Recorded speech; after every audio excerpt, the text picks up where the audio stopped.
Good morning student. My name is Harpreet Singh. I am a lecturer of mechanical engineering department. ठीक है, ਸਾਡਾ ਅੱਜ ਦਾ topic ਆ slip of belt. Slip of belt ਹੁੰਦਾ ਕੀ ਆ?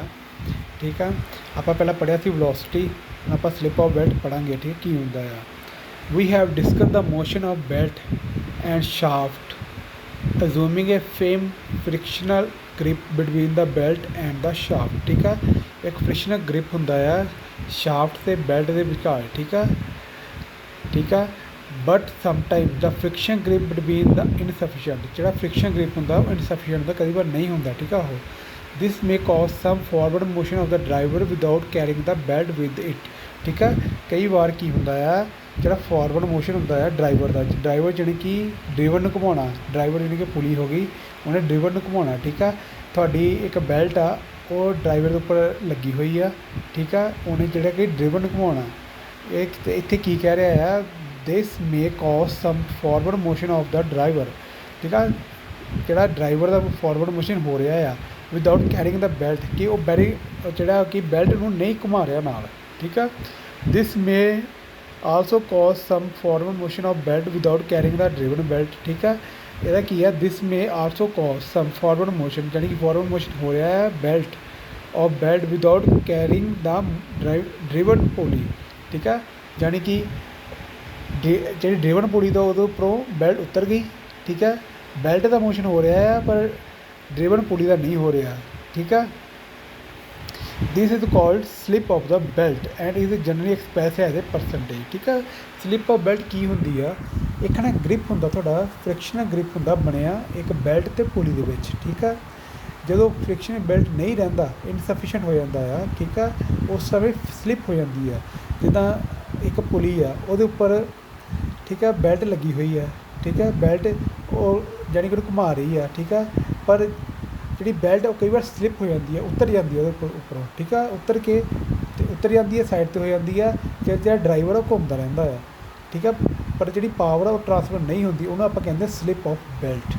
ठीक है, the result of belt slipping is reduce the velocity ratio. जिले स्लिप हो जाती है बेल्ट, उन्होंने आप कहते हैं वेलोसिटी रेशो रिड्यूस हो गई। ठीक है, घट गई। है the slipping of the belt is common phenomena, this the belt should never be use where a definite velocity ratio is importance. ठीक है, देखो लेट की है, S1 is slip between the driver and the belt. ठीक है, S1 की है slip between, जी slip होंगी है driver and the belt which, and S2 की है slip between the belt and the follower, जो फॉलोवर होंगे तो ड्राइवर जो घूम रहा हो। ठीक है, velocity of the belt passing over the driver पर सैकेंड की है, वेलोसिटी की है पाई D1 N1 upon 16 minus pi D1 N1।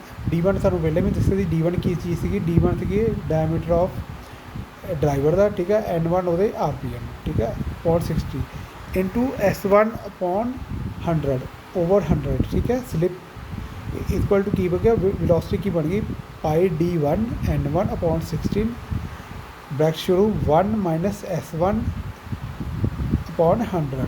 ठीक है, ये थोड़ी हो गई आ वाली। ठीक है, वेलोसिटी फाइंड कर लो। ठीक है, नेक्स्ट की सी देखो अगे की है, and velocity of the belt passing over the follower पर सैकेंड। ठीक है, पहला ड्राइवर च पॉसिबल होंगी थी, हूँ फॉलोअर जो ड्राइवर है उसमें कितनी हो रही है।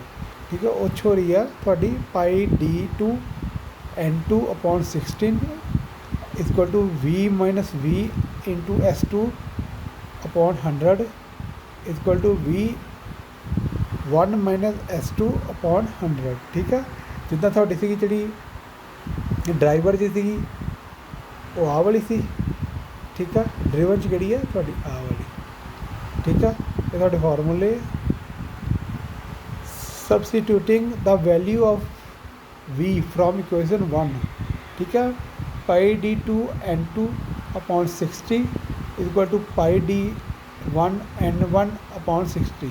ठीक है, पाई D2 मतलब जो ड्राइवर का फॉलोवर का है। ठीक है, डायमीटर तो N2 वो RPM।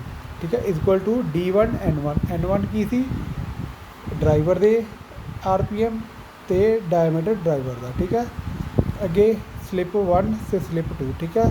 ਇਹਨੂੰ ਆਪਾਂ ਚਲੇ ਸੋਲਵ ਕਰਦੇ ਹਾਂ। ਨੈਕਸਟ ਆ ਜਾਂਦਾ ਆ ਤੁਹਾਡਾ D1 यानी आ main formula D1 upon D2 1 minus S upon 100 ठीक है। वेयर वेयर देखो वेयर S1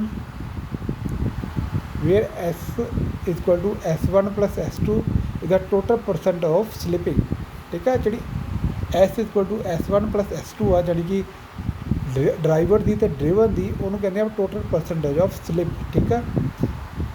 अगे देखो if thickness of belt T is consider जो थिकनेस हो बेल्ट तो आप की लवेंगे N2 upon N1 equal to D1 plus T हैगी थिकनेस D1 है ड्राइवर का डायमीटर ठीक है।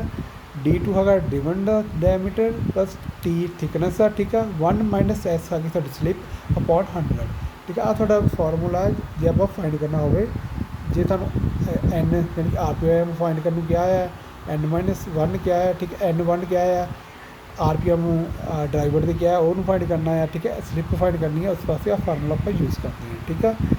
ये हो गया थोड़ा स्लिप ये थोड़ा है स्लिप ऑफ बेल्ट ठीक है। स्लिप ऑफ बेल्ट मतलब जी पुली तो बेल्ट में उतर जाना ठीक है।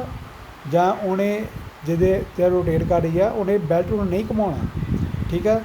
ਉਹਨੂੰ ਕਹਿੰਦੇ ਆਪਾਂ ਸਲਿਪ ਆਫ ਬੈਲਟ ਠੀਕ ਹੈ। ਜਾਣੀ ਕਿ ਫ੍ਰਿਕਸ਼ਨ ਵਿੱਚੋਂ ਘਟ ਜਾਂਦਾ ਆ ਅਤੇ ਉਹ ਬੈਲਟ ਜਿਹੜੀ ਹੈ ਸਲਿਪ ਹੋ ਜਾਂਦੀ ਆ ਉਹਨੂੰ ਕਹਿੰਦੇ ਆਪਾਂ ਸਲਿਪ ਆਫ ਬੈਲਟ ਅਤੇ ਇਹਦਾ ਫਾਰਮੂਲਾ ਆ ਯੂਜ਼ ਹੁੰਦਾ ਠੀਕ ਹੈ।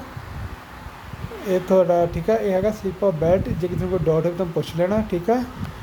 ਹੋਰ ਵੀ ਕੋਈ ਡਾਊਟ ਹੋਵੇ ਜੋ ਪੁਰਾਣਾ ਕਿਰਾਏ 'ਚ ਪੁੱਛ ਲੈਣਾ। Okay thank you.